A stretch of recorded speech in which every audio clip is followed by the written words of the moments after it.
Hi guys, today I wanted to read to you from Matthew 15 verses 21 through 28.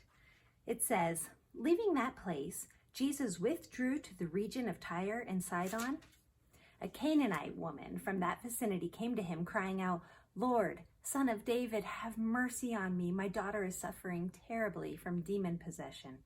Jesus did not answer a word. So his disciples came to him and urged him, 'Send her away, for she keeps crying out after us.' He answered, 'I was sent only to the lost sheep of Israel.' The woman came and knelt before him. 'Lord, help me.' He replied, 'It is not right to take the children's bread and toss it to the dogs.' 'Yes, Lord,' she said, 'but even the dogs eat the crumbs that fall from their master's table.'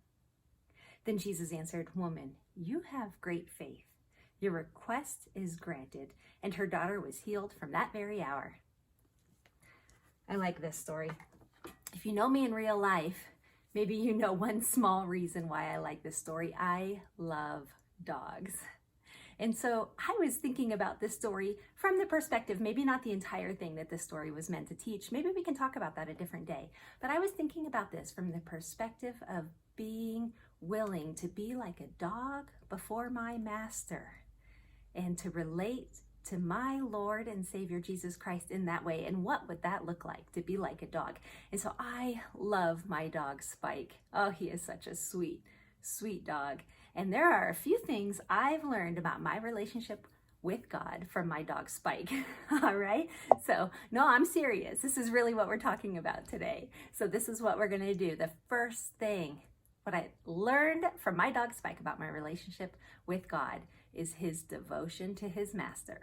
Now, I'd like to think that I'm Spike's master, that I'm his favorite person, but you know what? I'm not. He knows he's going to get the most attention from me. He knows I'm the one who's going to love him and snuggle him, and I'm usually the one who gives him the treats. But the moment Steve turns toward him and is willing to pet him, forget me. He is all about Steve. He is 100% devoted and focused on Steve. And I think that is a beautiful picture of our relationship with God, that devotion and that focus on our God. The second thing that I've learned about my relationship with God from my dog Spike is his dependence.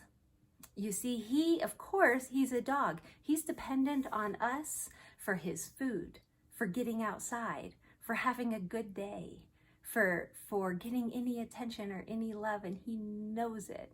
He is dependent on us. And I would like to remember how dependent I am on my God, but instead I forget all the time. And I think that it's really just I'm doing fine by myself.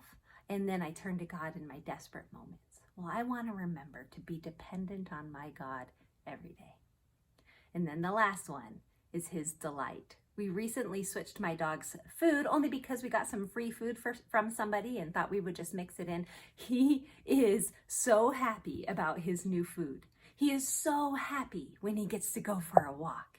He is so happy when we come back home. He is delighted in all those small things that make his day wonderful.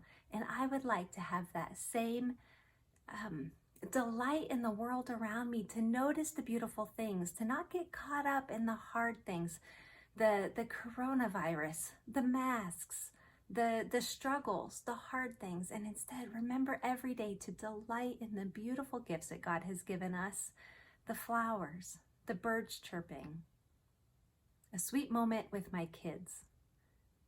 So those are the things I've learned from my dog about my relationship with God. I've learned about true devotion to God. I've learned about dependence on my God. And I've learned to remember to delight in all the beautiful gifts that God gives me. I hope that you guys have a great day. Maybe you can learn something from my Spike too. I'll talk to y'all later.